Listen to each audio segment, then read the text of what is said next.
Hi guys, I am Juhi Shukla from Juhi classes. आज मैं आपको इकोनॉमिक्स से related most important question answer solve कराऊंगी, जो कि सभी गवर्नमेंट एग्जामिनेशन के लिए वेरी इंपॉर्टेंट है।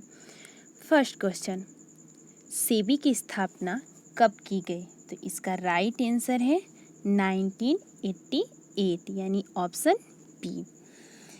सेबी की स्थापना 12 अप्रैल 1988 में की गई थी। यह एक गैर संविधानिक संस्था के रूप में इसकी स्थापना की गई थी। इसको संवैधानिक दर्जा 30 जनवरी 1992 को प्राप्त हुआ। सेबी का मुख्यालय मुंबई है। हमें पता है कि सेबी क्या है, पर इसके वर्क क्या हैं। सेबी के कार्य हैं शेयर मार्केट के निवेशों के हितों की रक्षा करना तथा उसके साथ साथ ही सेबी के रूल और रेगुलेशन को नियंत्रित करना। Okay, second question, NITI Aayog का पदेन अध्यक्ष कौन होता है? तो इसका राइट आंसर है ऑप्शन बी, प्रधानमंत्री। नीति आयोग का पदेन अध्यक्ष प्रधानमंत्री होता है। नीति आयोग जो कि योजना आयोग के स्थान पर आया हुआ है। नीति आयोग की स्थापना 1 जनवरी 2015 में की गई थी। नीति का फुल फॉर्म होता है national institute for transforming India. इसे थिंक टैंक भी कहते हैं। ये वेरी इंपॉर्टेंट क्वेश्चन है कि थिंक टैंक किस आयोग को कहते हैं? तो हम नीति आयोग को कहते हैं। और नीति आयोग के सीईओ है Amitabh Kant. Okay, next question, भारतीय रिजर्व बैंक की स्थापना कब हुई? तो इसका राइट आंसर है 1 अप्रैल 1935, ऑप्शन डी। ओके, देखिए, भारतीय रिजर्व बैंक यानी आरबीआई की स्थापना 1 अप्रैल 1935 में हुई थी। शुरुआती दौर में इसका मुख्यालय कोलकाता में था, बट 1937 के अप्रॉक्स में इसका जो हेड क्वार्टर कोलकाता से बदलकर मुंबई में हो गया। देखिए, यहाँ पे थोड़ी सी बात ये है कि ओके, मैं अगले वीडियो में इसको अच्छे से ड्राइव कर देती हूँ, यहाँ ज़्यादा टाइम लग जाएगा। और इसके गवर्नर है Shaktikanta Das. Okay, fourth question, भारतीय अर्थव्यवस्था के उदारीकरण का अग्रदूत किसको कहा जाता है? तो इसका राइट आंसर है option B, doctor Manmohan Singh. इसका right answer doctor Manmohan Singh, option B. Okay, next question, Bharat में हरित क्रांति की शुरुआत कब हुई? तो इसका राइट है ऑप्शन ए, 1966 टू 1967। हरित क्रांति एक ऐसी क्रांति है जिससे हमारे देश में फसलों को एक तरह की अलग क्रांति मिली। मतलब हमारा देश कृषि प्रधान देश माना जाता है। हरित क्रांति का सबसे बड़ा प्रभाव गेहूं और चावल पे पड़ा, परंतु इसका दुष्प्रभाव दलहन पे पड़ा। इस हरित क्रांति से मोस्ट इम्पॉर्टेंट क्वेश्चन एग्जाम में पूछे जाते हैं। विश्व में हरित क्रांति का जनक किसे कहते हैं? तो इसका राइट आंसर होगा नॉर्मन बोरलॉग। और इंडिया में हरित क्रांति के जनक हैं doctor MS Swaminathan. Okay, next question, योजना आयोग की स्थापना कब हुई? यानी प्लानिंग कमिश्नर की स्थापना कब हुई? तो इसका राइट आंसर हो जाएगा 15 मार्च 1950। ओके, इसका ऑप्शन ए है। देखिए, योजना आयोग की स्थापना 15 मार्च 1950 को किया गया था। नीति आयोग जैसा ही योजना आयोग है, मीन्स योजना आयोग के स्थान पे ही आपको पता होगा कि नीति आयोग 2015 में आया है। तो जैसे नीति आयोग के जो पदेन अध्यक्ष हैं वो प्रधानमंत्री होते हैं, करंट के प्रधानमंत्री। उसी प्रकार योजना आयोग के जो पदेन अध्यक्ष होते थे वो क्या थे, वो भी प्रधानमंत्री होते थे। ओके, नेक्स्ट क्वेश्चन, भारत में राष्ट्रीय आय का सबसे पहले आकलन किसने किया? तो इसका राइट आंसर है ऑप्शन ए, दादा भाई नौरोजी। देखिए, दादा भाई नौरोजी जो हैं वो राष्ट्रीय आय का सबसे पहले आकलन करने वाले प्रथम व्यक्ति हैं। दादा भाई नौरोजी का न केवल आज़ादी में हाथ रहा बल्कि अर्थव्यवस्था और सामाजिक कार्यों में भी इन्होंने बढ़ चढ़कर भाग लिया। आप दादा भाई नौरोजी को बहुत अच्छी तरीके से जानते होंगे क्योंकि एग्जाम में इनसे रिलेटेड बहुत सारे क्वेश्चन पूछे जाते हैं। देखिए, जो दादा भाई नौरोजी थे वो ब्रिटिश हाउस ऑफ मैन में निर्वाचित होने वाले प्रथम व्यक्ति थे, प्रथम भारतीय थे। इन्हें grand old man of India के नाम से भी जाना जाता है। ओके, नेक्स्ट क्वेश्चन, रुपए के चिन्ह की रचना किसके द्वारा की गई? तो इसका राइट आंसर हो जाएगा उदय कुमार। ओके, देखिए, हमारा जो रुपए की चिन्ह हो गई है अब ऐसे है, ठीक है आपका।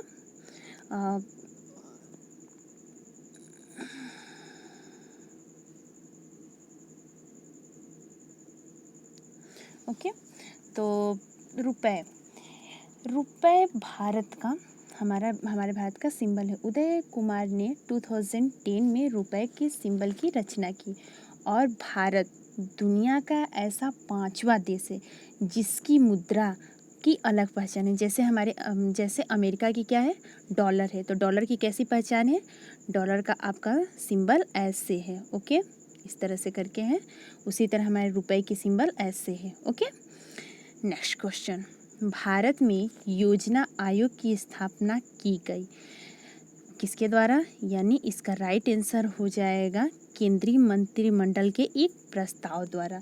तो इसका राइट आंसर है option A. Okay, next question, रुपए की परिवर्तनीयता का तात्पर्य। ये देखिए मोस्ट इम्पोर्टेंट क्वेश्चन है, बहुत ज़्यादा पूछा जाता है और बच्चे बहुत ज़्यादा कन्फ्यूज इसमें भी होते हैं। तो इसका राइट आंसर हो जाएगा ऑप्शन बी, रुपए को अन्य मुद्राओं और अन्य प्रमुख मुद्राओं को रुपए में मुक्त रूप में परिवर्तित करने की अनुमति क्या कहलाती है? रुपए की परिवर्तनीयता है, यानी एक्सचेंज। आप ध्यान दो, हम यदि रुपए को डॉलर में और डॉलर को रुपए में एक्सचेंज करें तो क्या हो जाएगा? रुपए की परिवर्तनीयता यानी exchange. Okay, next question, NABARD की स्थापना कब हुई थी? इसका राइट आंसर है 1982 यानी ऑप्शन डी। देखिए, नाबार्ड की स्थापना 12 जुलाई 1982 में हुई थी और नाबार्ड का फुल फॉर्म क्या होता है? National bank for agriculture. मैं लिख देती हूँ, नेशनल यहाँ ध्यान देना, national bank of for agriculture. आप यहाँ पे एग्रीकल्चर ऑफ रूरल डेवलपमेंट। जो नाबार्ड के अध्यक्ष हैं वो फ़िलहाल 27 मई को चेंज हुए हैं, वो श्री जी आर चिंताला है। इससे पहले अध्यक्ष कौन थे? हर्ष कुमार। ओके, और इसका मुख्यालय कहाँ है नाबार्ड की यानी ग्रामीण विकास बैंक की? तो मुंबई में है। ओके, नेक्स्ट क्वेश्चन, नेक्स्ट प्रसिद्ध पुस्तक economic night wear off India के लेखक कौन है? तो इसका राइट आंसर हो जाएगा चरण सिंह। आप ऑप्शन ए, चरण सिंह का आप नाम सुने होंगे। यह भारत के 5वें प्रधानमंत्री रह चुके हैं। Okay, next question, Suresh Tendulkar समिति। ये देखिए वेरी इंपॉर्टेंट क्वेश्चन है। ओके, आप इसे टिक कर लेना। सुरेश तेंदुलकर समिति किससे संबंधित है? इसका राइट आंसर हो जाएगा ऑप्शन ए, गरीबी से। देखिए, हम ऐसे करके मतलब गरीबी से रिलेटेड 3 समिति है। एक है लकड़वाला जो कि निर्धनता और बेरोजगारी से संबंधित है। फर्स्ट हो गया आपका सुरेश तेंदुलकर समिति, सेकंड हो गया लकड़वाला समिति और थर्ड है चेलई समिति जो कि कर से संबंधित है। ओके। नेक्स्ट क्वेश्चन, निम्नलिखित में से किसी अंतर्राष्ट्रीय करेंसी के रूप में कागज स्वर्ण के नाम से जाना जाता है? तो इसका राइट आंसर हो जाएगा ऑप्शन ए, विशेष आहरण अधिकार। देखिए विशेष आहरण अधिकार क्या होता है, इसका फुल फॉर्म होता है स्पेशल ड्राइंग राइट्स। और यह किसकी मुद्रा है? तो यह IMF की मुद्रा है। ओके, IMF की मुद्रा है। देखिए इसमें मेन रूप से 5 मुद्राएं इसके अंतर्गत आते हैं। कौन कौन से? तो डॉलर, ओके, कौन कौन से हैं आपके? डॉलर, क्या है? डॉलर ना, यहाँ पे यूरो, ठीक है, यूरो, पाउंड, एन और renminbi. Okay, next question, next and last question, भुगतान संतुलन निम्नलिखित में से किस में शामिल है? तो इसका राइट आंसर हो जाएगा ऑप्शन ए और ऑप्शन बी, चालू खाता और पूंजी खाता। देखिए सॉरी, यहाँ पे इनमें से कोई नहीं हो गया, ये गलत है, यहाँ पे रहना चाहिए ये दोनों, यानी ये दोनों मीन्स आपका ए और ए व बी। ओके, यहाँ पे थोड़ा सा गलती हो गई है, तो ध्यान दो क्या होता है आपका भुगतान संतुलन। देखिए भुगतान संतुलन यानी बैलेंस ऑफ पेमेंट यानी BOP किसी एक देश का अन्य सभी देशों के साथ एक वित्तीय वर्ष में होने वाले समस्त आर्थिक लेन देन की व्यवस्थित लेखा जोखा या भुगतान संतुलन कहलाती है। देखिए भुगतान संतुलन जो होती है वो 2 प्रकार की होती है, एक चालू खाता होता है, एक पूंजी खाता होता है। चालू खाता में भी 2 प्रकार के होते हैं, एक दृश्य होता है जिसमें वस्तु का निर्वात होता है और एक अदृश्य होता है जिसमें उपहार, ब्याज, सेवा आदि का ये निर्वात होता है। फिर होता है पूंजी खाता। पूंजी खाता कितने प्रकार के होते हैं? 3 प्रकार के, निवेश, विदेशी निवेश, विदेशी ऋण। देखिए विदेशी निवेश में आप नाम सुनेंगे FDI, FPI, ओके, और विदेशी ऋण तथा विदेशी परिसंपत्ति से है। Okay, thank you so much for watching my video. Please like, subscribe and share my YouTube video Juhi classes. Thank you.